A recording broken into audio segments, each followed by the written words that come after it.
김용민 브리핑.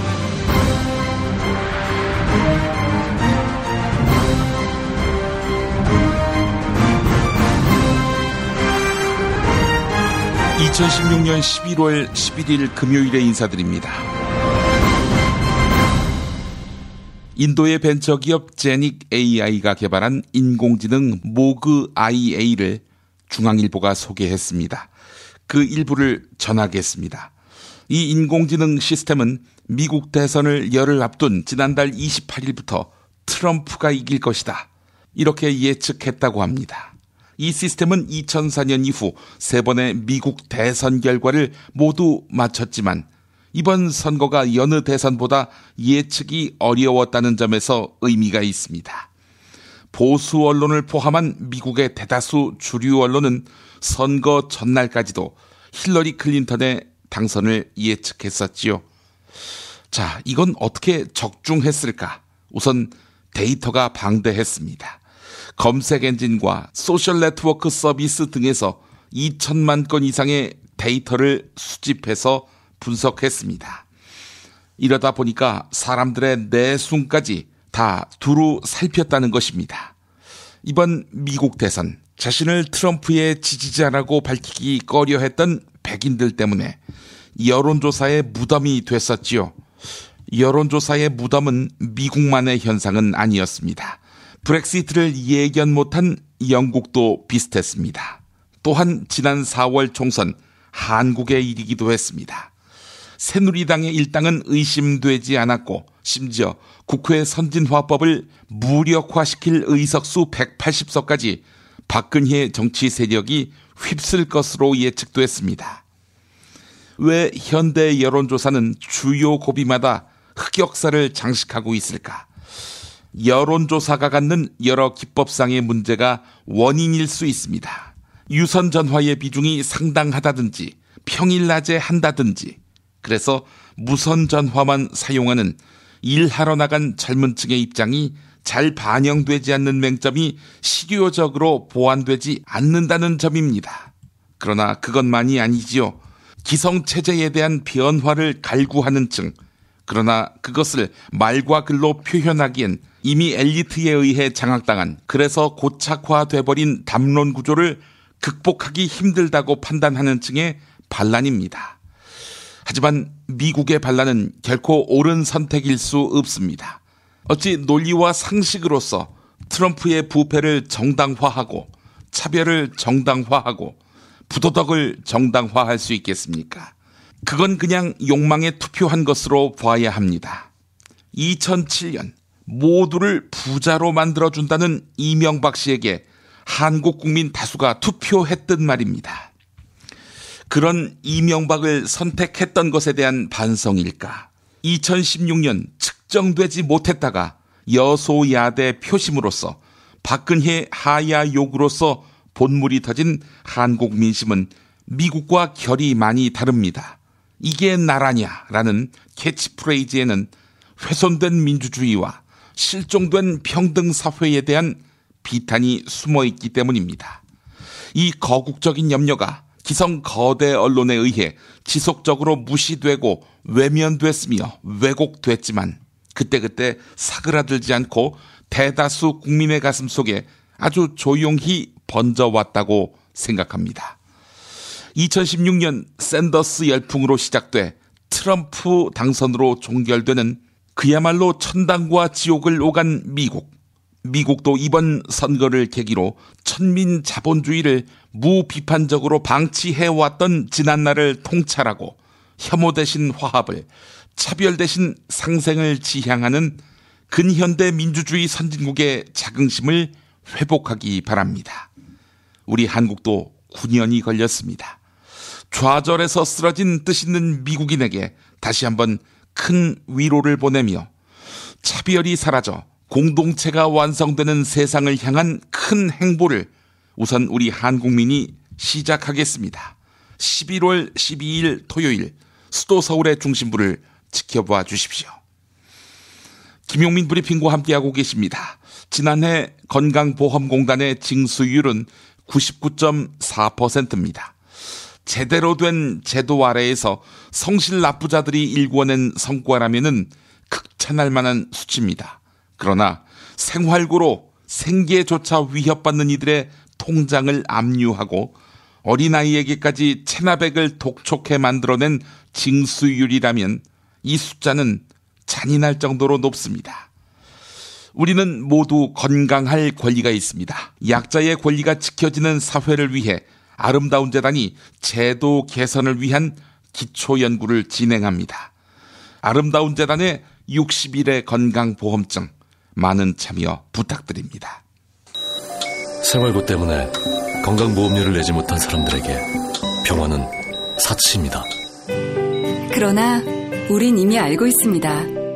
넘어진 사람은 일으키고 아픈 사람은 치료해줘야 한다는 것을. 당신의 기부가 누군가에겐 건강할 권리를 찾는 소중한 기회가 됩니다. 건강할 권리를 찾기 위한 60일의 건강보험증 캠페인. 검색창에 아름다운 재단을 검색해주세요.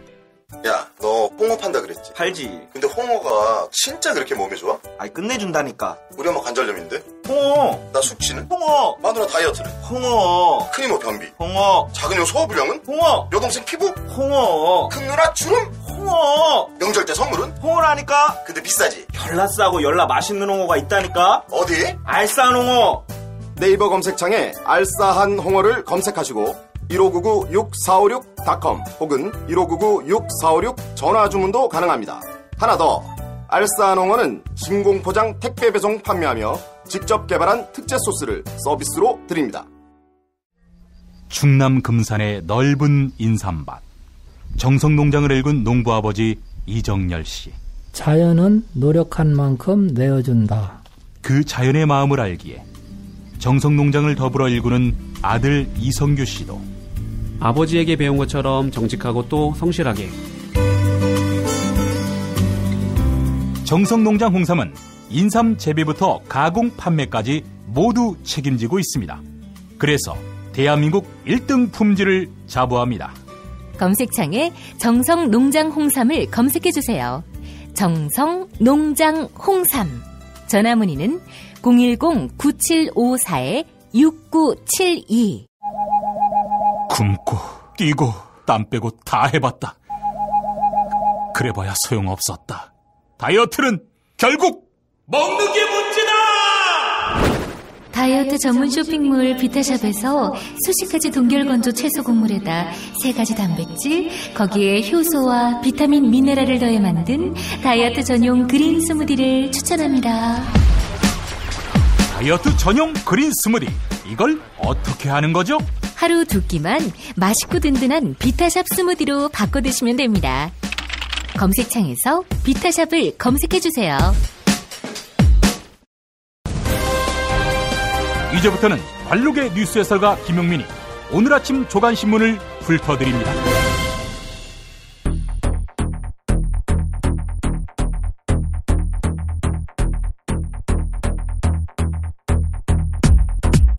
먼저 오늘의 헤드라인부터 보겠습니다. 헌법학자들 다수는 국가적 위기 상황에서 한시적으로 거국 중립내각과 책임 총리제를 도입하는 것은 헌법에 배치되지 않는다. 이런 견해를 밝혔다고 합니다. 박근혜 씨의 이선 후퇴 문제에 대해서도 헌법에 반하지 않는다. 이렇게 판단했습니다. 비선실세 최순실이 자신의 단골병원인 대형 비영원 그룹 차병원의 수건사업이 해결되도록 정부에 압력을 넣었다는 의혹이 제기됐습니다. 이를 반대하던 보건복지부 담당 과장은 발령받은 지 4개월 만에 보직이 변경됐고 직원 2명도 육아휴직을 신청한 것으로 나타났습니다. 한편 차병원 그룹 계열의 차움병원 의사가 박근혜 씨의 대통령 취임 이후 청와대에 들어가서 진료를 한 것으로 확인됐습니다.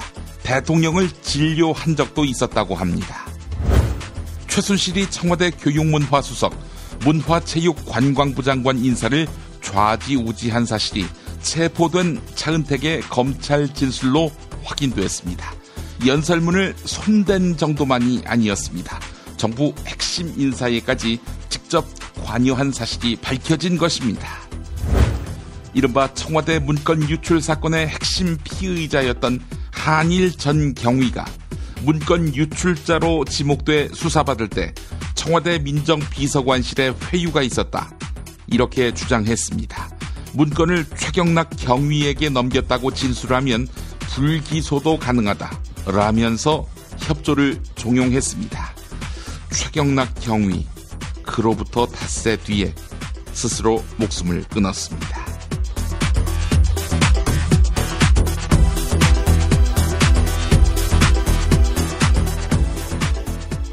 내일로 예정된 민중총궐기 대회는 현 정부 최대 규모의 시위가 될 것으로 예상됩니다.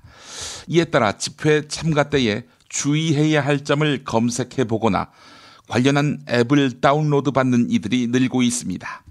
시민사회단체가 주도하던 지금까지 집회와 달리 나홀로 참여족이 많아지면서 나타나는 현상입니다. 또한 트위터와 페이스북 등 SNS에는 집회행동 수칙이라는 카드 뉴스가 널리 공유되고 있습니다. 경찰이 물대포를 쏘거나 최루액을 뿌리는 등 국가폭력이 우려되기 때문입니다. 과거 독재 정권을 경험한 50대, 60대는 최루탄의 기억이, 젊은 세대에게는 물대포의 공포가 선명하게 남아 있습니다. 하여간 내일 상상을 초월할 인파가 몰려들어 역사의 분수령을 만들어낼 것이라는 전망을 가능케 하는 소식입니다. 한국일보 기사였습니다. 국민일보가 거국 중립내각과 대통령의 이선 후퇴 문제 등이 헌법에 위배되는지 조사했습니다. 헌법학을 전공한 법학교수 15명. 이렇게 설명했습니다. 거국 중립내각과 책임총리, 대통령의 이선 후퇴는 위헌이 아니다. 이렇게 강조한 것입니다. 대통령 박근혜 씨가 직은 유지하고 있지만 권한을 행사하지 못하는 비상시국이라는 점을 전제로 말입니다.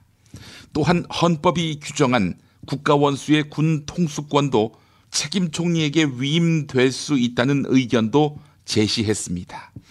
일부 헌법학자들은 책임총리는 내치를, 대통령은 외치를 맡도록 해야 한다. 이 같은 정치권의 주장에 대해 내치와 외치를 사실상 구분하기 어렵다. 이렇게 말했습니다. 요컨대 아무 일을 하지 않아도 된다. 이거네요. 지난 5월 대통령 박근혜 씨는 비동결 난자의 연구 사용을 허용해야 한다. 이렇게 말했습니다. 비동결 난자 연구, 이거는 박근혜 씨와 최순실의 단골병원인 차병원의 수건 사업입니다. 그러나 이를 반대하던 보건복지부 담당과장, 발령받은 지 4개월 만에 보직이 변경됐습니다. 직원 2명도 육아휴직을 신청했습니다.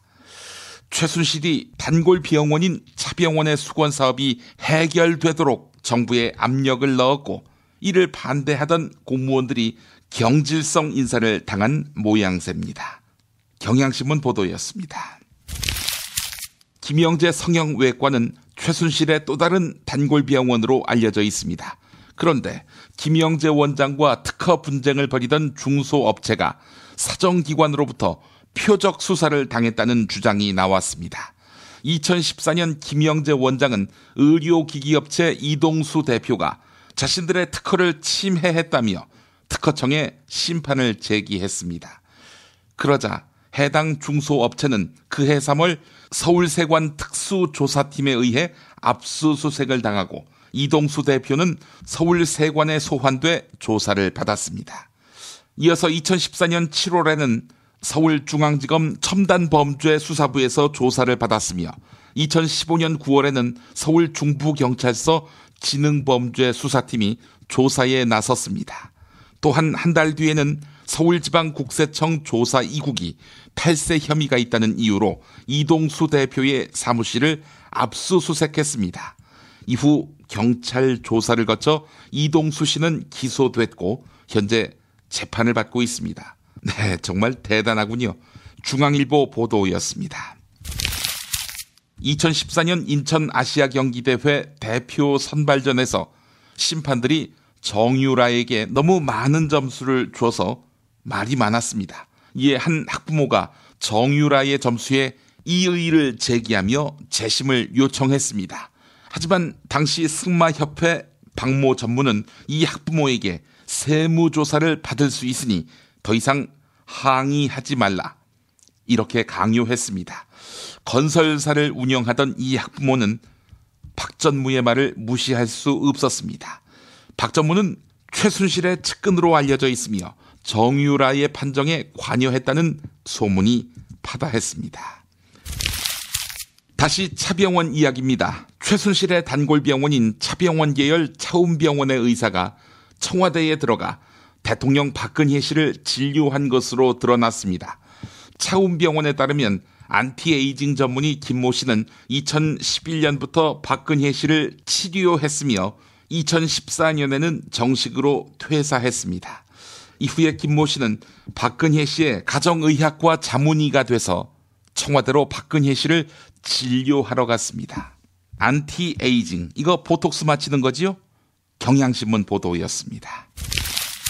최순실이 정부 핵심 인사에까지 관여한 사실이 밝혀졌습니다. 검찰의 조사를 받고 있는 차은택이 관련 사실을 검찰에 진술한 것입니다. 진술에 따르면 차은택은 외삼촌인 김상률 숙명여대 교수를 대통령 교육문화 수석에, 지도교수인 김종덕 씨를 문화체육관광부 장관에, 측근인 송성각 씨를 한국콘텐츠진흥원장에 임명해달라고 최순실에게 청탁했습니다. 이들 3명은 차은택이 최순실에게 청탁한 대로 대통령 박근혜가 임명했습니다. 동아일보가 보도했습니다. 최순실 의혹에 대한 검찰 수사가 본격화되기 직전에 청와대가 피고발인 신분이었던 차은택과 접촉했습니다. 그리고 사건 내용을 파악했습니다. 차은택이 몸을 숨기는 와중에 청와대 인사들이 따로 만난 셈인데 결국 이 사건과 관련된 청와대 관계자들이 차은택의 말을 토대로 검찰 수사에 대비한 것 아니냐, 이런 의혹이 제기됩니다. 조사받을 놈들이 조사를 하는 꼴입니다. 박근혜 일당이 즉각 축출돼야 할 이유입니다. 한겨레가 보도했습니다. 최순실이 검찰에 체포된 뒤에도 증거 자료를 빼돌린 사실이 드러났습니다. 최순실은 더 블루K를 폐업한 지 한 달 만에 또 다른 기획법인을 세웠습니다. 지난 9월 독일로 출국하기 하루 전날 더운트를 설립한 것입니다. 검찰은 지난달 더 블루K 압수수색에 들어갔을 때 사무실이 텅 빈 상태였는데 더 블루K의 컴퓨터와 집기들은 이미 더운트로 옮겨졌기 때문입니다. 또한 지난달 30일 최순실이 귀국한 다음 며칠 뒤에는 더운트의 사무실로 남성들이 찾아와 컴퓨터와 서류 뭉치, 대형 금고를 외부로 빼돌렸다고 합니다. 네, 검찰이 압수수색을 안 했기에 가능한 일입니다. 국민일보 보도였습니다. 안종범 전 청와대 정책조정수석이 검찰에 가서 이렇게 진술했습니다. 롯데로부터 K스포츠재단에 70억을 내도록 청와대 회의에서 논의했다. 최순실의 국정농단이 대통령 박근혜 씨의 방조하에 청와대에서 이루어진 셈입니다. 하지만 안종범 전 정책조정수석은 결과적으로 롯데로부터 70억을 모금하지 않기로 결정했다, 이렇게 진술했습니다. 롯데에 대한 검찰 수사 가능성이 제기되자 청와대 회의에서 기금모금 중단 결정이 내려졌을 가능성이 큰 것입니다. 당시 검찰 수사 상황을 잘 알고 있는 우병우 전 민정수석이 이 과정에 역할을 한 것 아니냐, 이런 의혹이 제기되고 있습니다. 경향신문이 보도했습니다. 이름이 한일인 한일 전 서울경찰청 경위는 2014년 청와대 문건 유출 사건의 핵심 피의자였습니다. 정윤회가 비선실세로 활동한다는 내용의 청와대 문건을 유출한 혐의였습니다. 그런데 한일 전 경위에 따르면 당시 청와대 민정비서관실 행정관이 협조를 종용했다고 합니다. 청와대 문건을 최경락 경위에게 넘겼다고 진술하면 불기소하겠다고 한일 전 경위를 회유한 것입니다. 이후에 한일 전 경위는 최경락 경위에게 문건을 넘겼다고 검찰에서 진술했고, 최경락 경위는 언론에 이 문건을 제공한 혐의로 검찰 수사를 받았습니다. 최경락 경위는 검찰 수사를 받고 닷새 뒤에 스스로 목숨을 끊었습니다. 최경락 경위는 유서에 민정비서관실에서 그런 제의가 들어오면 흔들리는 것은 나도 마찬가지일 것이다, 이렇게 썼습니다.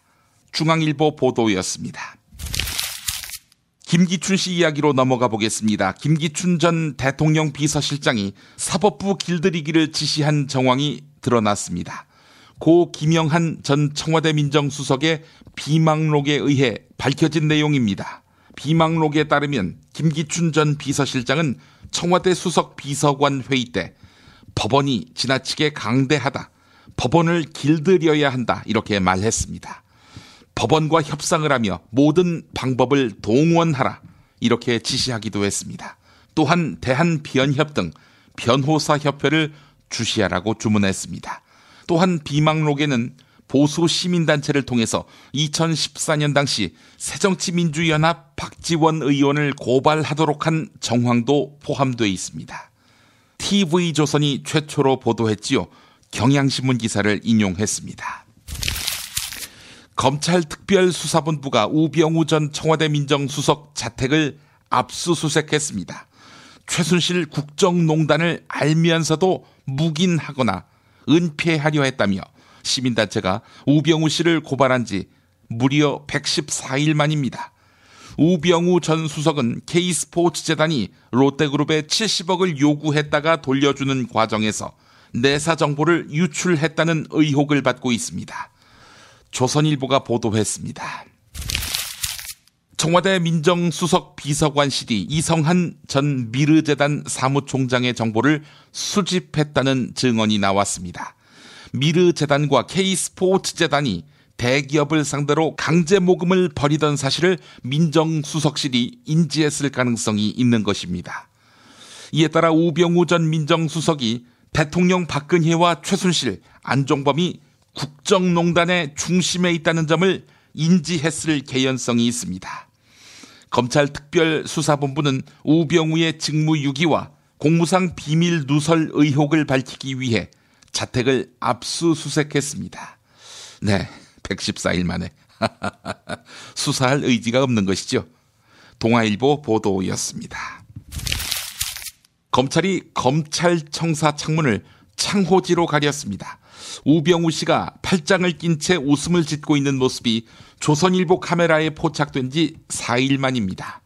황제 소환 사건으로 논란을 빚은 검찰이 추가적인 분란을 방지하기 위해 창문을 가린 것입니다. 검찰은 우병우 전 수석의 자택을 압수수색했지만 황제 소환의 논란 쉽게 삭지 않고 있습니다. 중앙일보 보도였습니다. 박근혜 최순실 게이트로 대통령 리더십이 붕괴된 대한민국에 트럼프 쇼크가 덮쳤습니다.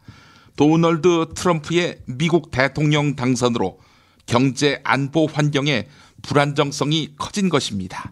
하지만 청와대와 친박 세력은 트럼프 쇼크를 자신들의 위기 탈출 기회로 삼고 있습니다. 청와대는 트럼프 쇼크에 대응하기 위해 한시바삐 총리를 추천해달라고 야권을 압박했습니다. 야권이 총리 추천을 거부하면서 국정 공백이 길어지고 위기 극복도 어려워진다는 것입니다. 청와대가 트럼프 쇼크를 빌미삼아 위험한 여론전을 벌이고 있습니다. 경향신문 보도였습니다. 미국 정치 평론가들은 공화당 도널드 트럼프의 대선 승리에 놀라고 있습니다. 하지만 트럼프 승리 신호들은 그동안 계속 나오고 있었습니다. 우선 이번 대선은 버락 오바마 집권 8년이 끝나는 시점의 선거였습니다. 대통령 8년 차인 해는 집권 세력 심판의 해로 여겨집니다. 둘째, 민주당은 트럼프의 전략을 대수롭지 않게 생각했습니다. 트럼프는 노동계급과 소외된 유권자들이 겪고 있는 곤경을 가장 강력한 언어로 말하면서 선거 지형을 바꿔놓았습니다. 셋째, 민주당이 유명인 또는 할리우드 스타들과 정치 집회를 하는 것은 선거에 별로 도움이 안 됐다고 합니다. 이 모습은 민주당이 엘리트주의적이며 평범한 미국인들과 괴리돼 있음을 보여줍니다. 넷째, 전문가들은 공화당이 백인표만 얻어서는 대통령이 될 수 없다고 주장했지만 이는 틀렸다는 것이죠. 오바마가 출마한 대선을 제외하면 소수기의 유권자들의 투표율은 백인들의 투표율을 한 번도 앞지르지 못했다는 것입니다. 네, 경향신문 기사였습니다. 미국 장사랑! 구렁이똥 이뻤다. 장이 살아야 내 몸이 산다. 배변 활동에 도움을 주는 건강기능식품입니다. 미궁 장사랑. 지금 검색창에 미궁 장사랑을 검색하세요. 정권교체를 함께 염원하는 판촉물 쇼핑몰 네피알.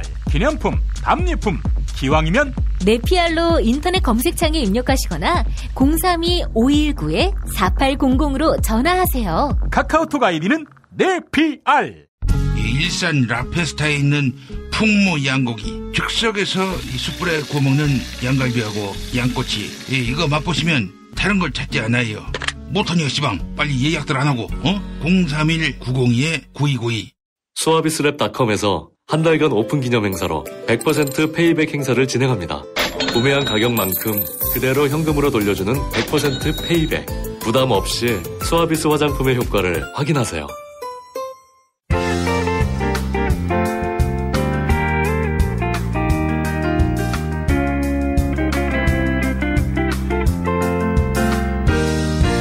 여러분 안녕하십니까? 지금부터 전국 16개 시도교육청과 무관한 2016학년도 뉴스 듣기 능력평가를 시작하겠습니다. 가정이나 사무실 차량 안에 계시는 애청자 여러분께서는 팟캐스트의 음량을 알맞게 조절해 주시고 답안을 작성해 주시기 바랍니다. 모든 문제는 한 번씩만 들려드리니 잘 듣고 지시에 따라 물음에 답하시기 바랍니다. 이제 시작하겠습니다. 대화를 듣고 남자의 마지막 말에 대한 여자의 응답으로 가장 적절한 것을 고르시오. 카카, 큰일 났습니다. 뭐가 또 큰일 났어요? 트럼프에게 전화했는데 나는 됐고 순실이하고 통화하게 해달라고 했나요? 그게 아닙니다. 법원이 청와대 출입구 인근까지 촛불 가두 행진을 허가했습니다. 카카 눈앞까지 촛불 시위대가 올 것 같습니다. 아이, 씨발. 김기춘 오빠 말대로 법원을 길들여야 했어. 할 수 없네. 노란 잠바 입고 핵 폭탄에도 끄떡없는 지하 벙커에 내려가 있지 뭐. 카카, 불통을 고집해서 돌아온 게 뭐가 있습니까? 초등학생까지 카카와 최태민의 관계가 궁금하다고 하는 판입니다. 이젠 쓸데없는 곤조 그만 부리시고 국민의 뜻을 수용해서 수용해서 어떻게 해? 하야 할까 이 씹새끼야? 누구 좋으라고? 국가 중요 시설인데 이렇게 광란의 시위대에게 노출돼도 돼? 카카, 국가 중요 시설 이야기가 나와서 그런데 청와대, 국회의사당, 정부 중앙청사는 가급 국가 중요 시설이겠지요. 가급 국가 중요 시설은 또 있습니다. 어딘지 아십니까? 알지. 1번 국가정보원 청사, 2번 대검찰청 청사, 3번 우병우 집, 4번 어린이회관, 5번 한국수출입은행 본사.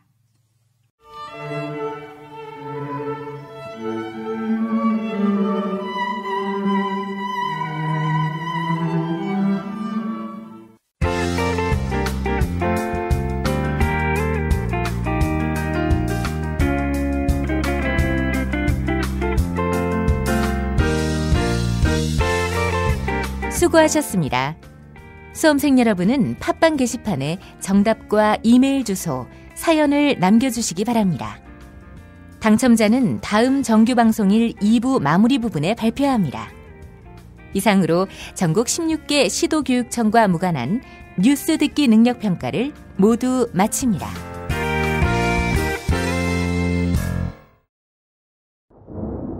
장준하의 생을 대신 자라서 죽어 있었고 전태일 등등 다하지 못한 생을, 그 젊은 생을 대신 피로 살아주는 길밖에 남은 길이 없습니다. 문익환의 학교. 하나님 감사합니다. 이 부족한 종을 그동안 4번씩이나 감옥에 보내신 것은 감사를 드립니다. 하나님의 아버지의 마음으로 뜨거운 마음으로 그 애타는 마음으로 기도하면서 살아갈 수 있게 해주시옵소서. 예수님의 이름으로 고난받는 당신의 아들 딸들의 이름으로 기도드립니다. 아멘. 단지 교회만이 아니라 역사를 위해 일하는 학교, 한신대학교 신학대학원. 한신대학교 신학대학원에서 하늘의 뜻이 땅에서도 이루어지는 세상을 만들어갈 2017학년도 신입생을 모집합니다. 주간은 물론 야간 과정도 개설합니다. 목회자 수업이 아닌 한신의 신학을 공부하고자 하는 분을 위한 일반 석사 과정도 있습니다. 10월 31일부터 11월 11일까지. 자세한 안내는 한신대학교 신학대학원을 검색하세요.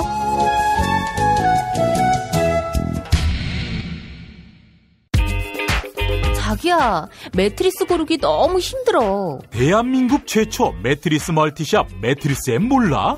전 세계 최고 브랜드 정품만 취급해. 매트리스 살 때는 꼭 매트리스엠으로 오세요. 우주가 도와도 청춘은 암담합니다. 대통령에게 무슨 기대를. 공공부문 성과연봉제를 집착한 사람이 대통령이었나요? 파업하고 있는 철도 노동자들은 묻고 있습니다. 재벌의 곳간을 열어서 민중들이 행복히 살 수 있는 나라를 만들어야 된다 외치시는데 그 뜻에 함께할 것입니다. 쌀값이 개 사료값보다도 못한다는 것이 말이나 돼야? 올려준다고 대성공약만은 연락이 하더만 왜 지키지도 않고 그랴? 물대포에 맞은 명백한 외인사를 부검한다는 정부 말이 됩니까? 전쟁 갈등 부추기는 사드 그렇게 좋습니까? 청와대에 누워있어. 4월 16일 대통령은 뭘 하고 있었나요? 모두의 절망은 청와대 엽기 행각의 결과입니다. 박근혜와야 11민족 총궐기였어 외칩시다. She never ever quits. 中国不能缺席. Der Holocaust für Deutschland. Ma senti, con dolore umano non si può essere neutrali. 국제뉴스의 맥. 한반도와 국제 문제를 전문적으로 취재하는 황준호 기자 만나겠습니다. 황 기자님. 예, 안녕하십니까? 예. 트럼프 이후의 한반도 정세, 우리 국민에게 지대한 관심사인데 이와 관련한 토론회가 있었다고요? 예, 한반도 평화포럼이라는 전문가 단체에서 어젯밤에 토론회를 갑자기 열어가지고 예. 제가 현장에 갔다 왔습니다. 요즘 뭐 방송이나 팟캐스트에 많이 나오는 김준형 한동대 교수가 발표를 했고 예. 정세현 전 통일부 장관 같은 전문가들이 한마디씩 전망을 내놔가지고 뭐 따끈한 소식으로 아침에 전해드리겠습니다. 예.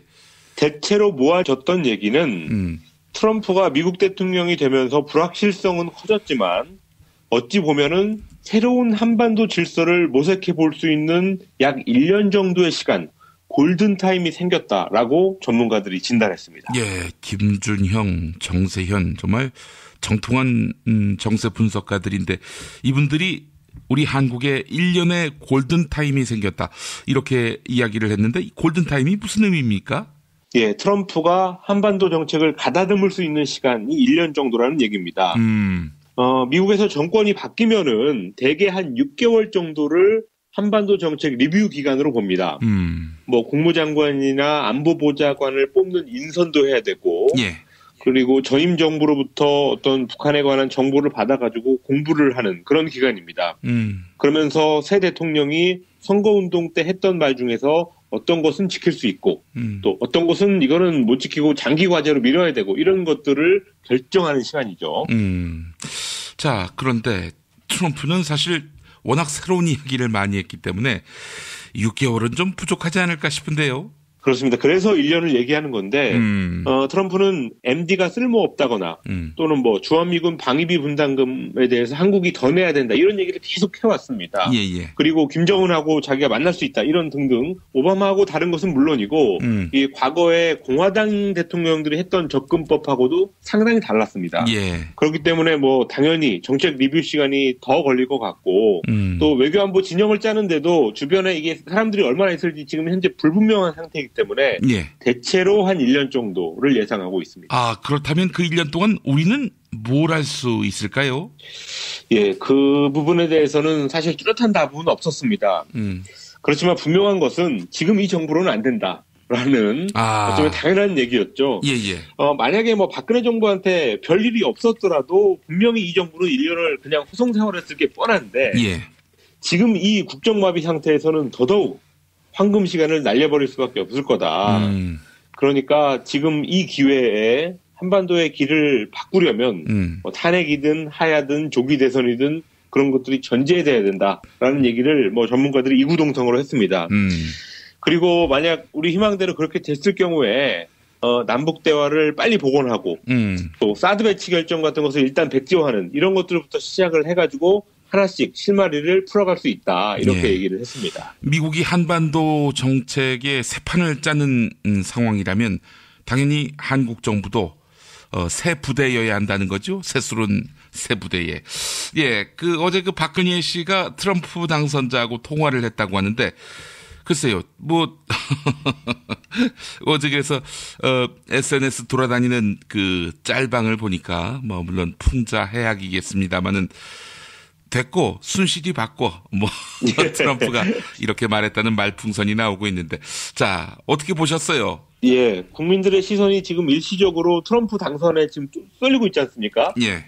그 틈을 타서 마치 한국에 아무 일도 없었다는 듯이 정부가 제대로 돌아가는 것 같은 그런 상황을 연출하려는 게 뻔합니다. 예. 연합뉴스 같은 관변 언론을 보니까 한미 정상회담 언제 하나?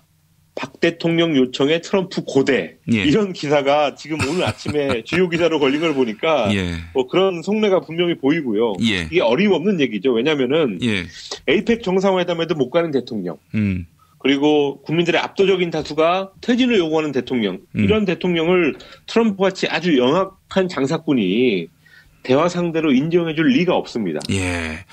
뭐 그래도 통화에서는 박근혜 씨 뜻에 100% 동의한다. 이런 말을 트럼프가 했던데 이건 뭐 의례적인 말로 봐야 합니까? 그러겠죠. 뭐 그냥 급한 대로 옛날에 대통령 당선자들이 한국 대통령하고 무슨 통화를 했나 이런 거를 빨리 찾아봐가지고 뭐 그대로 읽었을 가능성이 높습니다. 뭐 내용을 봐도 그야말로 외교적인 레토릭 아무 의미가 없는 그런 내용이었습니다. 예. 그리고 여기서 하나 짚어야 되는 게 미국 대통령 당선자하고 통화를 했다면 청와대 홍보수석이 나와가지고 어떤 내용을 통화했다 이렇게 밝히는 게 정상입니다. 예. 그런데 어제 연합뉴스 첫 보도에서는 외교 당국에 따르면 트럼프가 이런 말을 했다. 이런 형식으로 돼 있었거든요. 어허. 이거 하나만을 봐도 지금 청와대가 얼마나 엉터리로 돌아가고 있나라는 것을 알 수 있는 장면이었습니다. 아니 그래도 그 연합뉴스가 취재해서 썼을 수도 있는 거 아닌가요? 그렇긴 한데 정상 간의 통화 내용을 그런 식으로 특정 언론에게 미리 알려줬다면 그것 자체로 문제가 됩니다. 대통령 발언이 공식적으로 발표되지 않고 특정 언론에 먼저 흘러간다는 건 말이 안 되는 얘기죠. 예. 청와대가 어제 오후에 보도자료를 내가지고 뭐 공식적인 발언이 이런 게 있었다 알려지기는 했는데 예. 이것도 사실 뜯어보니까 처음에 외교당국발로 나온 기사 속의 발언하고 딱 일치하지도 않았습니다. 일치하지 않았어요? 뭐 약간씩 표현이 달랐는데 어쨌든 총체적인 난국이라고 할 수밖에 없습니다. 예, 청와대나 언론이나 참 창피한 이야기인데. 예, 그리고 어제 박근혜 대통령이 카자흐스탄 대통령하고 정상회담을 했는데요. 뭐 이번 게이트가 터지기 전에 약속이 돼 있던 거겠지만 이거 역시 청와대가 뭔가 잘 돌아가는 것처럼 보이게 하는 하나의 소재로 쓰였다고 볼 수 있습니다. 박 대통령의 회담에서 앞으로 1년에서 2년 사이에 북한의 핵 야욕을 꺾을 수 있냐 없냐를 좌우하는 중요한 시기가 될 것이다 라고 얘기를 했는데 예. 이 발언 최순실 씨가 생각나는 발언이었습니다. 예, 뭐 최순실이 2년 안에 북한이 망한다 이런 이야기를 했는데 이게 또 어디 뭐 점장이로부터 들은 얘기다라는 설도 있고요. 예, 최순실 씨가 그런 얘기를 많이 하고 돌아다녔다고 하던데 대통령은 왜 중요한 시기인지 근거도 밝히지 않고 그냥 1, 2년이라는 시간을 던지고 말았습니다. 사실 이렇게 구체적인 숫자를 얘기를 하려면은 단지 근거를 대야 되는데 그렇지 않았죠. 예. 그런 걸 보면서 최순실이 그냥 막 해댔던 말이 여전히 머릿속에 박힌 게 아닌가 이런 의심이 들었고 뭐 실제로 영향을 받은 게 아니더라도 이런 의심이 제기된다는 것 자체 이게 대통령 말에 대한 신뢰가 지금 바닥을 뚫고 들어갔기 때문이다라고 말할 수 있습니다. 다시 토론회 이야기로 돌아와서요. 트럼프 당선 후 1년이 골든 타임이라고 했는데 그 1년 후에는 어떻게 된다는 거죠? 앞으로 미국 정치를 보는 관전 포인트가 과연 누가 길들여질 거냐의 문제라고 합니다.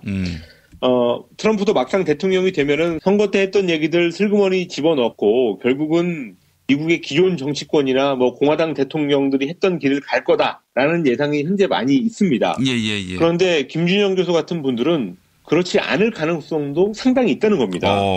트럼프가 4년 후에 재선을 하려면 자기가 선거 때 했던 약속을 지켜야 되고 또 이번 대선을 통해서 그걸 추진할 수 있는 에너지가 확인이 됐기 때문에 오히려 트럼프가 기존의 정치권들을 길들일 수도 있다라는 얘기였습니다. 예.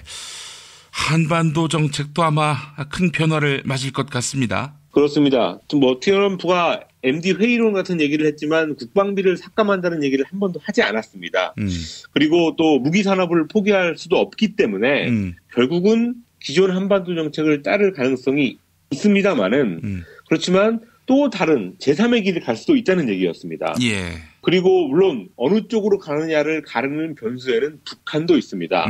북한의 속성상 앞으로 1년을 그냥 마냥 기다릴 리는 없고 미국을 엄청나게 흔들어댈 게 뻔한데 그런 가운데에서 트럼프의 한반도 정책이 어느 정도 모양을 갖춰주고 방향이 잡혀나가지 않을까 이렇게 생각이 됩니다. 뭐 자기 나라 지키기 위해서 핵을 갖는 게 뭐가 문제냐 이런 식으로 이제 트럼프가 얘기했었단 말이죠.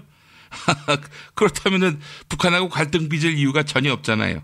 예, 물론 뭐 핵 개발이나 주한미군 철수 이런 것들은 안 할 가능성이 굉장히 높지만 다른 분야에 있어서는 기존의 정치권들이 했던 것과 다른 방식으로 충분히 갈 수 있다. 트럼프가 이런 예상들이 나오고 있습니다. 예, 알겠습니다.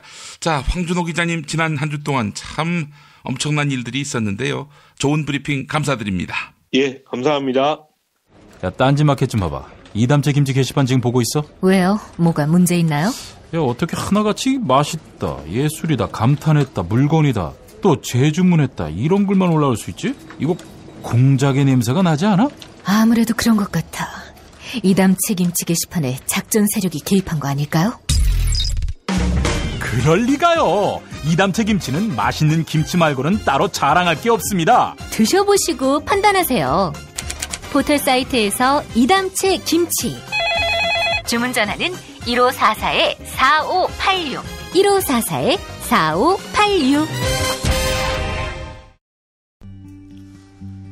그리하여 이 가을 나는 새싹당 콩차를 마십니다.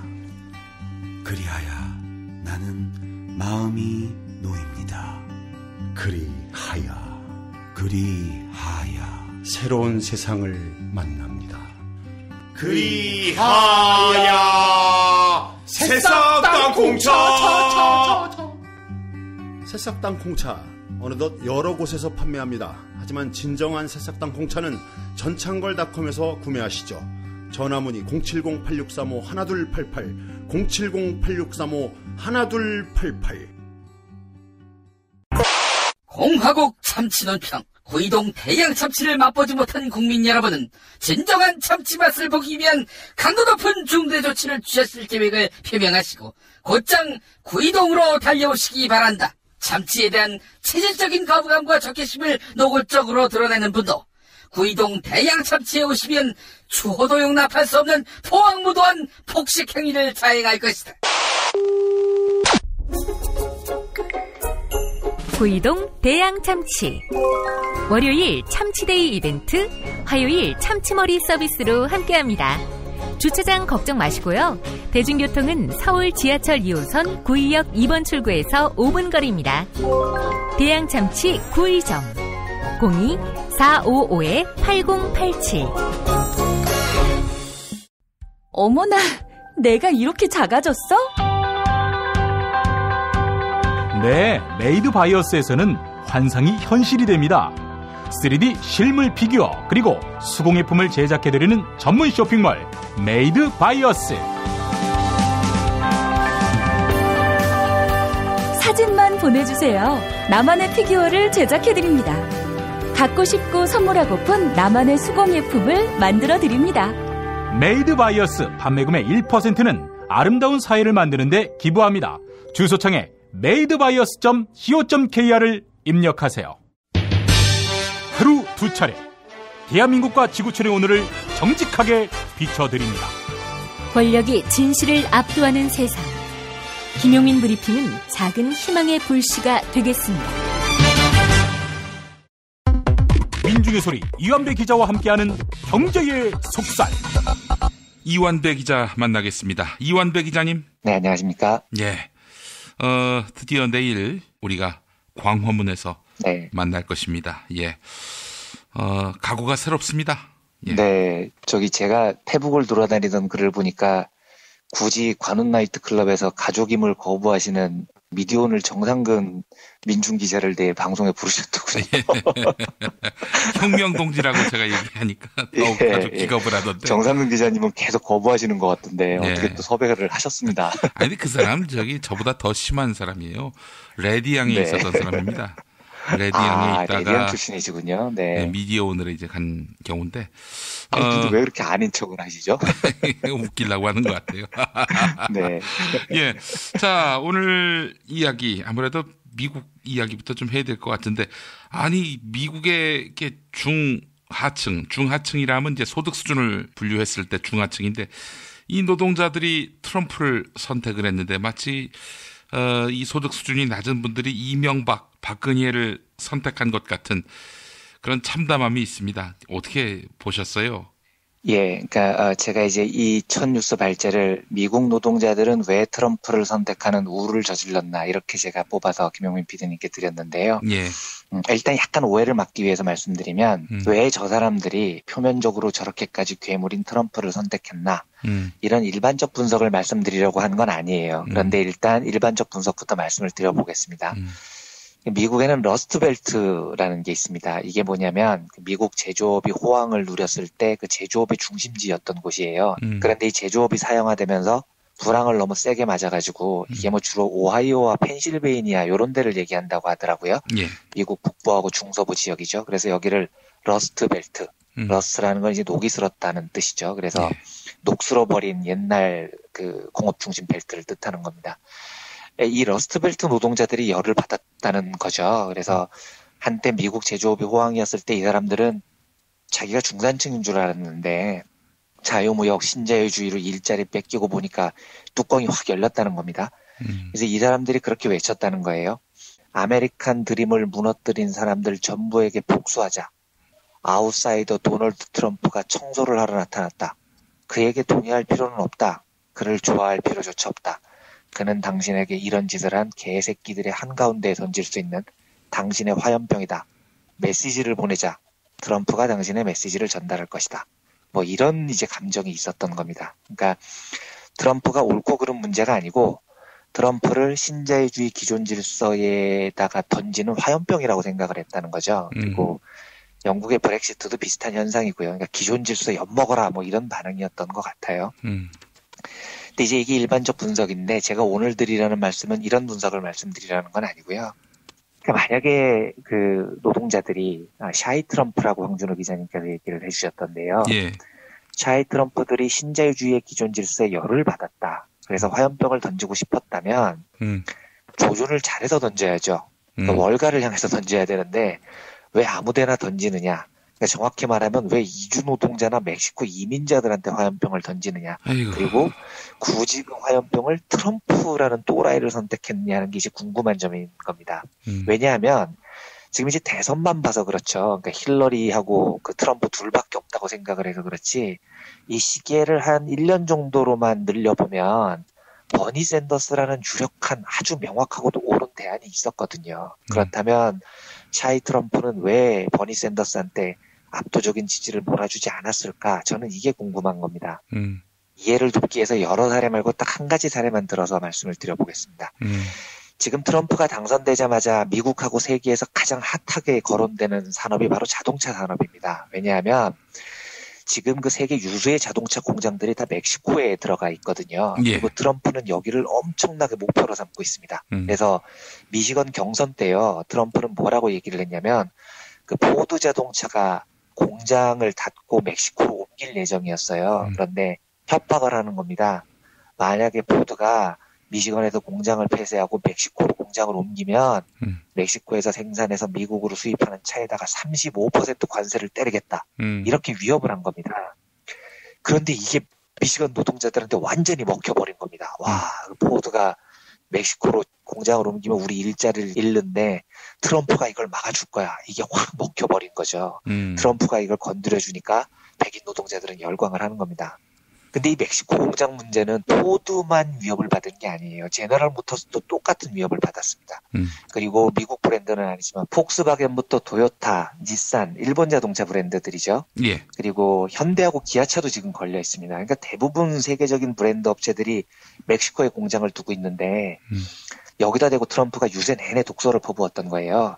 그래서 이제 트럼프가 당선되자마자 어이구 저 멕시코 공장들 어떡하냐 이게 지금 화제가 되고 있는 겁니다. 근데 이걸 조금 풀어서 한번 생각을 해보겠습니다. 자, 그러면 미시간주의 포드 공장이 만약에 멕시코로 옮기지 않았다면 그런 이유로 샤이 트럼프들이 트럼프를 지지하는 건 옳은 선택이었냐는 거죠. 그러니까 이걸 이제 경제 논리적으로 풀면 이렇습니다. 트럼프가 포드를 막 두들겨 팹니다. 공장 옮기면 죽여버린다 이제 이런 거죠. 그래서 포드가 결국은 공장을 못 옮겼다고 치겠습니다. GM도 결국은 멕시코 공장을 폐쇄했다고 치고요. 아니면 뭐 관세를 40%씩 두들겨 맞을 테니까요. 예. 자, 이렇다고 가정을 하면 멕시코 노동자들이 차지했던 일자리가 온전히 미국의 샤이 트럼프들에게 돌아가느냐는 문제인 겁니다. 얼핏 생각해보면 돌아오겠죠. 공장이 미국으로 돌아오니까요. 그런데 돌고 돌아보면 다 안 돌아옵니다. 왜냐하면 미국 자동차 브랜드들이 자동차를 내수용만으로 파는 업체들이 아니기 때문입니다. 이 회사들은 수출도 하거든요. 아주 간단히 한국에도 이미 지금 GM이 있지 않습니까? 유럽에도 있습니다.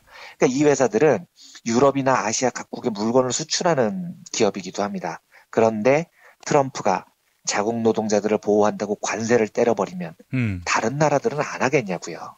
보호무역주의 시대가 되는 거죠. 예. 똑같이 보복 조치에 들어갑니다. 결과적으로 이러면 포드나 GM은 공장을 미국으로 옮긴 대가로 수출에서 막대한 타격을 입습니다. 그러면 기업의 총이익이 줄겠죠. 예. 그러면 당장은 멕시코 공장이 미시간으로 옮겨와서 일자리가 늘어나는 듯이 보이지만 전체적으로 보면 일자리가 또 줄어들 거라는 겁니다. 그러면 이제 반대로 이런 궁금증이 생기는 겁니다. 야, 그러면 자유무역이 좋은 거네. 그 지금 멕시코에 공장을 세워서 미국으로 들어오는 차는 관세를 안 물거든요. 이게 북미 자유협정 나프타라는 것 때문인데요. 그러니까 그 조금 전에 논리대로라면 나프타 체결을 하는 건 미국 노동자들의 부와 일자리를 전체적으로 증진시키는 거네. 신자유주의를 하는 자유무역이 맞는 거네. 이런 질문이 나올 수 있습니다. 그런데 이건 또 그것도 아닙니다. 왜냐하면 포드나 GM이 왜 멕시코에 공장을 짓겠습니까? 간단한 겁니다. 인건비가 싸니까요. 예. 그러니까 즉 더 많이 착취하기 위해서 거기에 간 겁니다.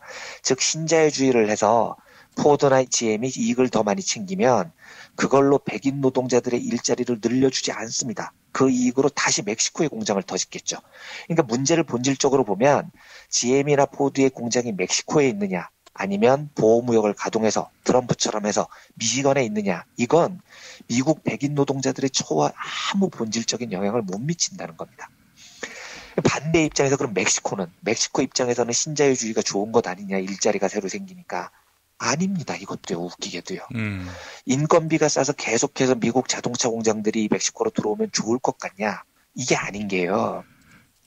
나프타를 체결한 이후에 멕시코 금융권 유통기업들이 전부 월가에 잡아먹혔습니다.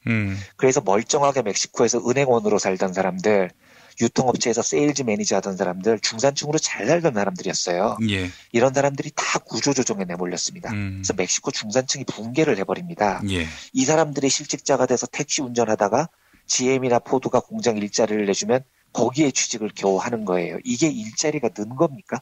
기존 일자리가 다 없어졌는데요. 중산층으로 살던 기반이 다 붕괴됐는데요. 그리고 GM이나 포드에 취직을 하면 돈을 미국 노동자만큼 주나요?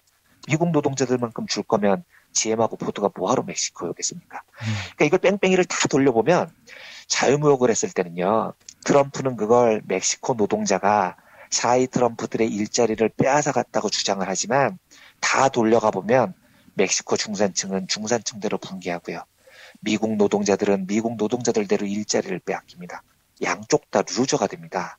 그러면 이제 궁금한 거죠. 누가 위너냐? 예, 위너는 딱 한 곳입니다. 자유무역으로 해요. GM하고 포드가 위너입니다. 자유무역으로 떼돈을 번 건 GM하고 포드 딱 둘 뿐인 겁니다. 그러니까 문제의 본질은 뭐냐면 자유무역과 신자유주의에 반대할 때 그 타겟은 자본이어야 한다는 겁니다. 미국 백인 노동자들이 겨냥해야 할 건 멕시코 노동자가 아니라는 거예요. GM하고 포드를 겨냥했어야 되는 거죠. 야, 니네들이 지금 자유무역을 통해서 멕시코 노동자 착취하고 우리 일자리 뺏어가게 하고 그래서 얘네들 막대한 이익을 얻었잖아. 토해. 라고 주장을 했어야 하는 겁니다. 토해놓고 그 돈으로 안정적인 복지 시스템을 갖추자. 실업대책을 마련하자. 그리고 산업구조 조정을 하자. 이랬어야 되는 건데 미국 노동자들이 그렇게까지 복잡하게 생각을 안 한 겁니다. 그냥 화가 나니까 일단 일자리 뺏어간 멕시코 놈들부터 두들겨 패면 그 일자리는 우리한테 돌아올 거야. 이렇게 생각을 해버린 겁니다.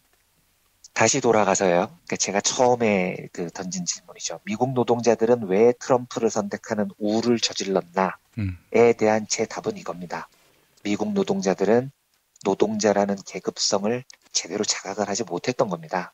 우리가 노동자라는 계급성을 가지면 글로벌 자본과 월가 금융자본에 착취당한다는 것을 알게 되는데 그 계급성을 잃어버렸던 겁니다.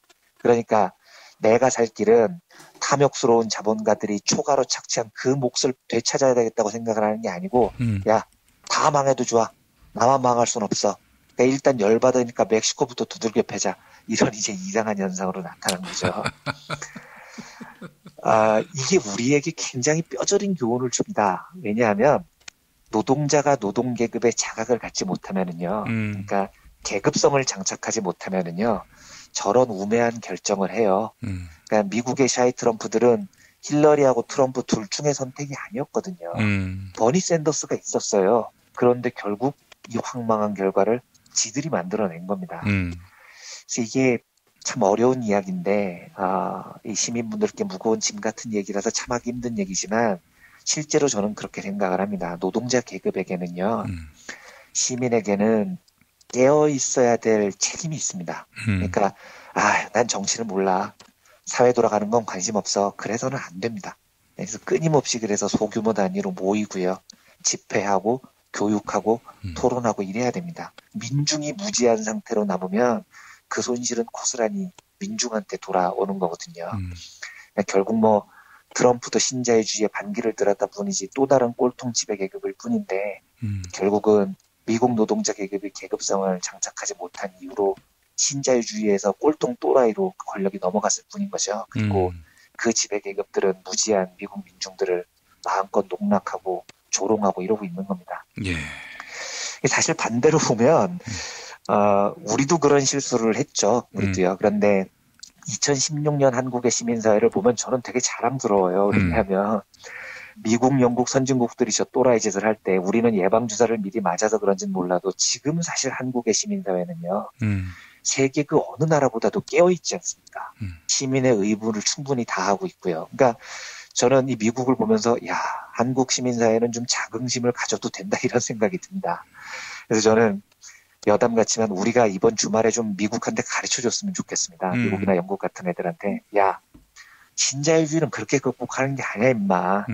우리가 보여줄 테니까 잘 보고 좀 배워라. 이렇게 한 수 가르쳐줄 수 있었으면 좋겠습니다. 신자유주의를 극복하는 세계적인 모범 사례를 우리가 만들 수 있습니다. 지금 한국의 시민들은 세계 그 어느 나라 민중들보다도 깨어있는 상태니까요. 스스로를 좀 자랑스럽게 생각하면서 내일 서울광장에 많이들 모이셔서요. 약간 뻥을 섞으면 세계 만방에 한국 시민사회의 우수함을 마음껏 과시하는 내일이 됐으면 좋겠다는 생각이 듭니다. 대선 끝나고 한국 사회에서 가장 인기를 얻었던 영화는 레미제라블이거든요.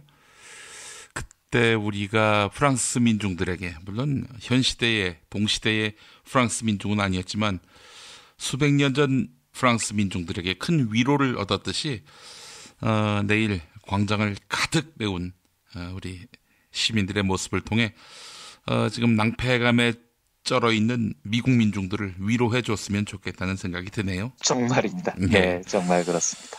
네. 참 신자유주의로 인한 그런 경제적 궁핍, 이 궁핍을 해소해줄 대안으로 우리가 MB를 선택했던 거 아니었습니까? 그렇죠. 네. 그렇죠. 우리도 그랬었습니다. 예. 네. 똥인지 된장인지를 찍어 먹어봐야 알았던 뭐 그것도 일종의 소득이고 학습 아니겠습니까? 예. 네, 우리는 빨리 맞았으니까 다행인 겁니다. 9년 동안 우리가 이걸 체험을 해서야 알았다니 참 너무 둔감하다는 생각도 들고요. 자, 다음 이야기 또 해보겠습니다. 뭐 계속 트럼프 이야기를 한번 해보지요. 마이클 무어 감독이 이미 트럼프 승리를 예견했었는데 아무도 들으려 하지 않았죠. 그 마이클 무어 감독이 감동을 주는 정치, 이런 화두를 던졌었단 말이죠. 이 부분에 대해서 주목하신다고요? 저희 이제 그 황준호 기자님께서 그 올해 7월에 이미 그 진보적 다큐멘터리 영화 감독인 마이클 무어가 트럼프 승리를 예견하면서 5가지 이유를 들었다, 이 뉴스를 전해주셨잖아요. 그래서 제가 그 뉴스를 듣고, 제가 마이클 무어 팬이기도 하고요. 그래서 너무 흥미로워서 기사를 찾아봤습니다. 그리고 5가지 이유를 제가 쭉 다 읽어봤는데 다 수긍이 갔는데 특히 너무너무 수긍이 가는 대목이 있어서 오늘은 그 대목 하나를 소개를 해드릴까 합니다. 다행히도 영어 원문이었으면 제가 못 읽었을 텐데 허핑턴 포스트가 그 번역을 해서 7월에 이미 기사를 썼더라고요. 그래서 이제 다 읽어봤는데 7월에 이미 트럼프가 될 수밖에 없는 4번째 이유로 뭘 드냐면 우울한 샌더스의 지지자들, 이걸 이유로 듭니다. 근데 그 부분을 한번 읽어보겠습니다. 버니의 지지자들이 클린턴에게 투표하지 않을 거라고 조바심 내지 말라. 우린 클린턴을 찍을 거니까. 그러니까 이제 무어 감독은 버니 샌더스를 지지했던 거죠. 우린 클린턴을 찍을 거니까.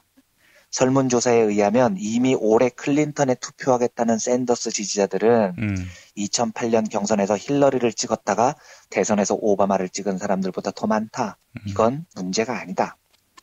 문제는 평균적인 버니 지지자들은 투표일에 썩 내켜하지 않으면서 힐러리에게 표를 주러 투표소에 갈 것이지만 이것은 우울한 투표가 되리라는 점이다.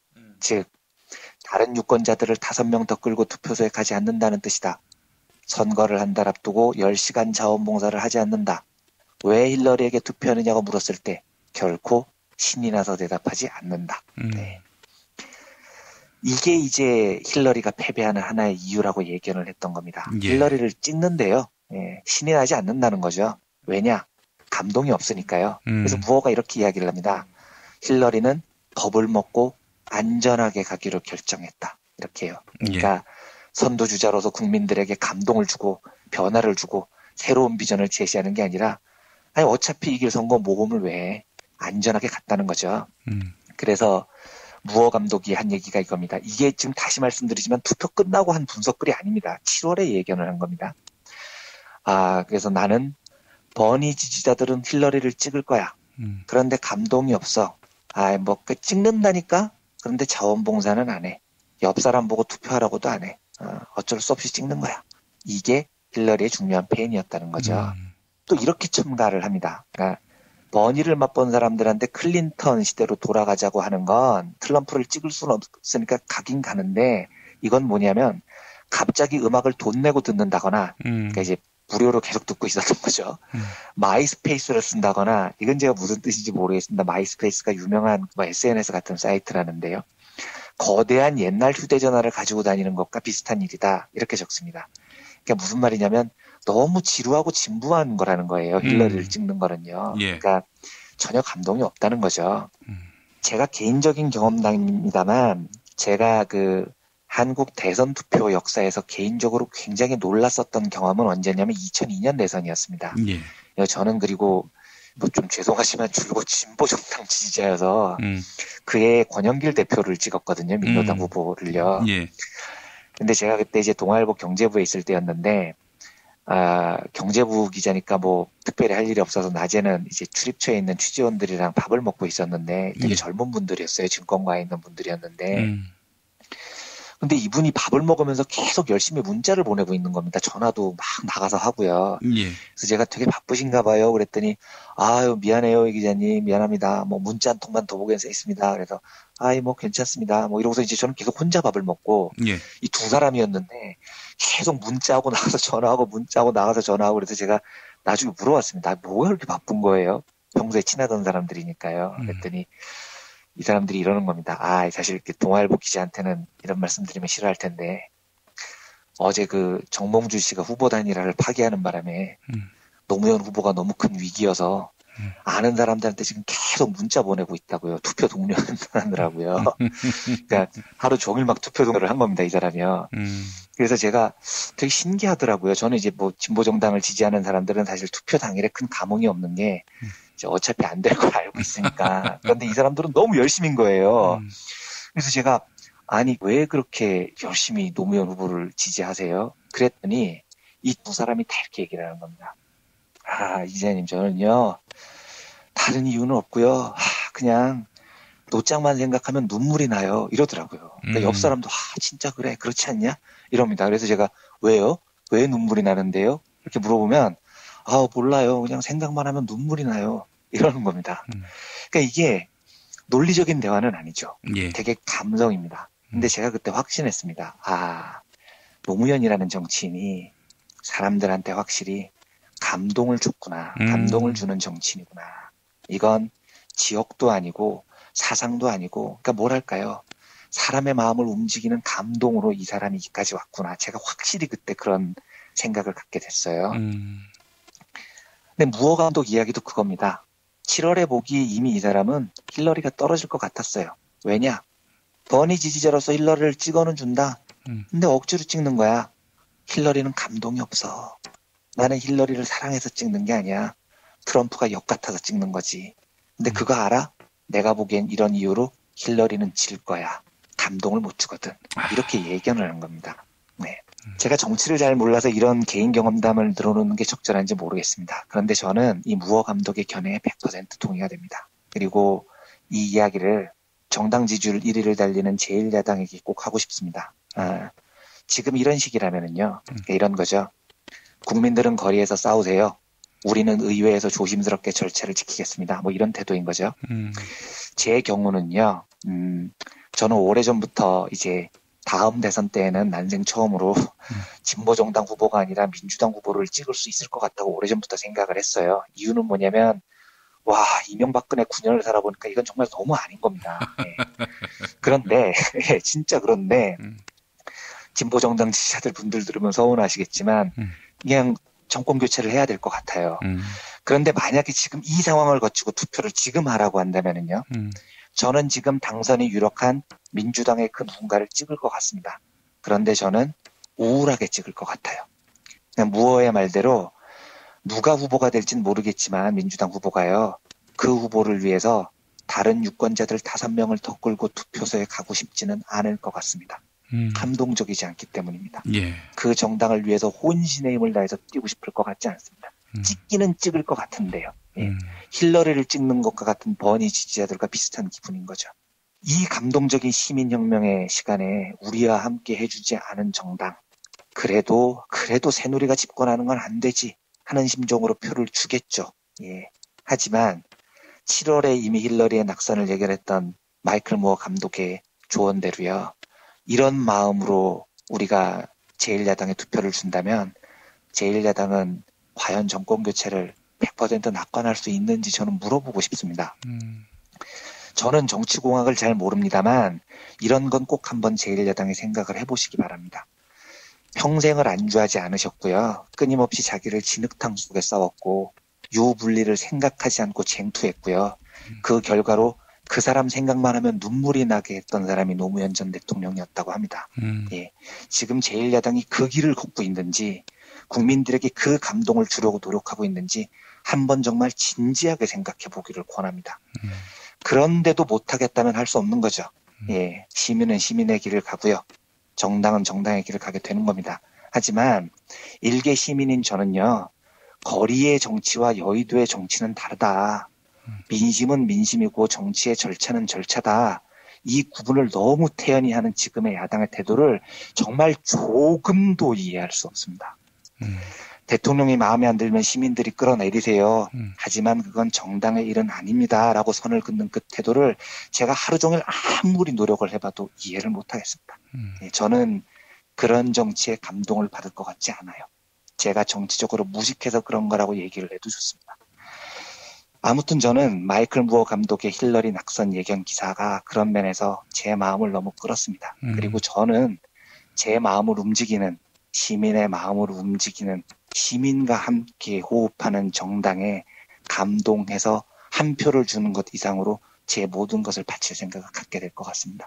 제1야당이 어떤 선택을 할지는 뭐 결국은 제1야당의 몫이겠지만 한번 진지하게 고민을 해봐야 될 때가 되지 않았나 하는 개인적인 생각이 들어서 마이클 무어의 옛날 기사를 소개를 해드려봤습니다. 예. 이원배 기자님 오늘 말씀 잘 들었습니다. 네, 고맙습니다. 여러분 안녕하세요. 민중의 소리 아나운서 정혜림입니다. 이 어묵한 여왕님 치하에서 다들 잘 견디고 계시죠? 오늘도 종편의 주옥 같은 헛소리에 혼이 정상인 듯 정상 아닌 비정상 같은 여왕님의 우주 타령에 고구마 100개쯤 한꺼번에 삼킨 듯 답답한 마음에 죄 없는 가슴팍만 두들겨대고 계세요. 이젠 시원한 사이다 같은 민중의 소리와 함께하세요. 잘 키운 진보 언론 열종편 안 부럽습니다. 한 달 10,000원 소액 CMS 후원으로 민중의 소리에 큰 힘이 되어주세요.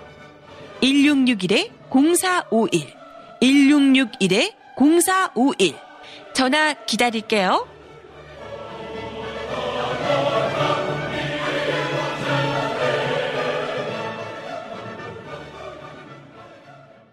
살다 보면 꽃 주문할 일이 생깁니다. 1566-0263 네이버에서 검색된 사이트보다 최대 2만원 싸게 해드립니다. 좋은 사람과 플라워 1566-0263 잊지 마세요. 건강식품의 지존 전복을 택한다면 100% 완도에서 잡은 와우 전복. 네이버에서 와우 전복을 찾으세요. 010-2443-0818 포르투갈 정통의 레시피로 만드는 에그 타르트, 달콤함 그 이상의 감동. 타르트팜 킨텍스점. 일산 전 지역 배달, 단체 주문은 수도권 가능.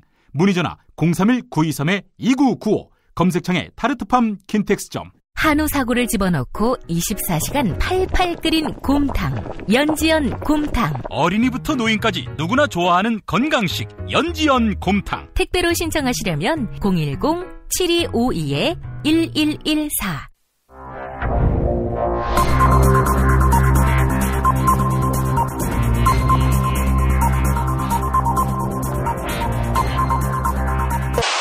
공화국 논평. 간첩 김신조 일당이 박정희 모가지 따라 왔수다 라고 말하며 청와대로 침투하려 했던 사건의 트라우마를 갖고 있는 박근혜 동지께서는 종북 좌파놈들에게 청와대 앞까지 행진할 수 있도록 허락한 서울 행정법원 판사놈에 대한 강도 높은 국가적 중대 조치를 취하실 계획을 표명하시고 구체적인 공격 방침을 제시하시었다. 경애하는 박근혜 동지의 단호한 결심은 법대로 법을 집행하려 했던 세상 물정 모르는 최동욱이나 다름없는 판사놈에 대한 격한 분노의 표시다.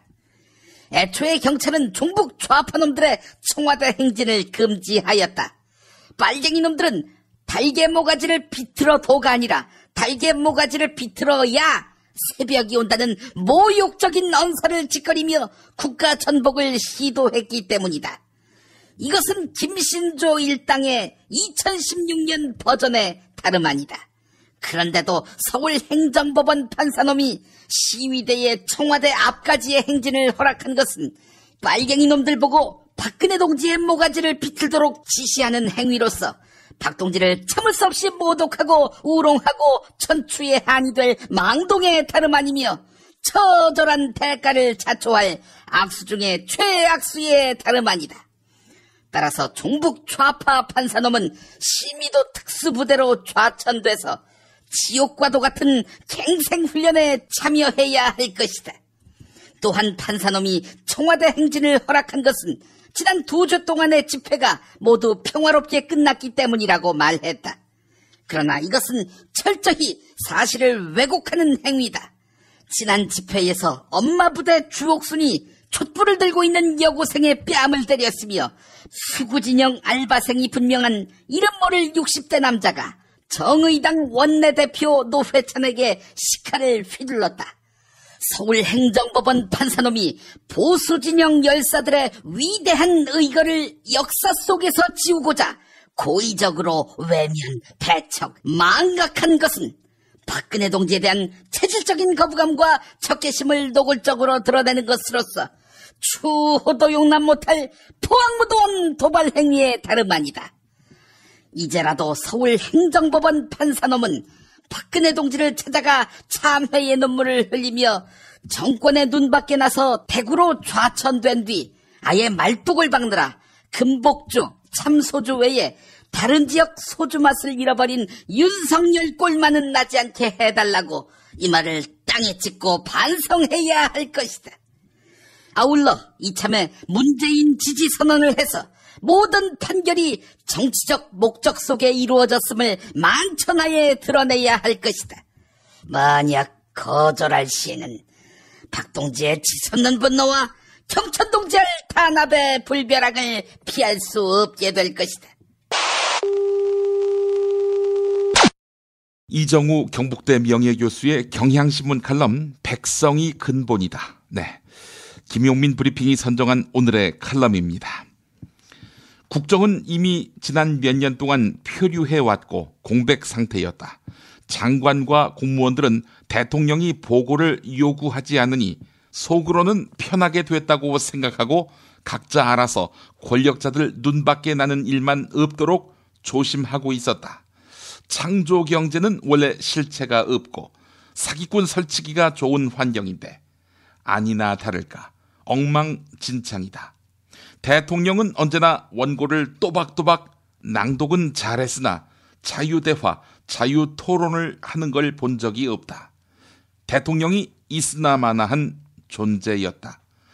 그러니 지금 대통령 그만둔다고 국정 공백이 생길 리 없다. 오히려 빨리 하야하고 새 대통령 뽑는 것이 국정 공백을 줄이는 일이다. 대통령 그만둔다고 큰일 나는 것도 아니다. 맹자가 말했다. 나라의 백성이 근본이고 사직은 그 다음이고 군주는 가볍다. 대다수 국민의 눈에 이미 박근혜는 대통령이 아니다. 내치 외치 구분해서 맡기자고 주장하는 사람도 있는데 대통령은 해외에서 비웃음의 대상일 뿐이다. 대통령직 오래 유지해 보았자 국정 혼란과 공백이 길어질 뿐이다.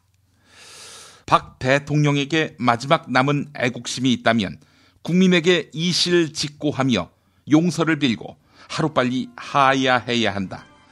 호가호위하면서 저질 정치를 해온 새누리당 친박들은 석고대죄하고 정계를 떠나야 한다. 야당은 이 문제를 미온적으로 대하지 말고 가차 없이 하야를 요구해야 한다. 오직 촛불, 민심이 천심이고 백성이 근본이다. 네, 1부 마치겠습니다.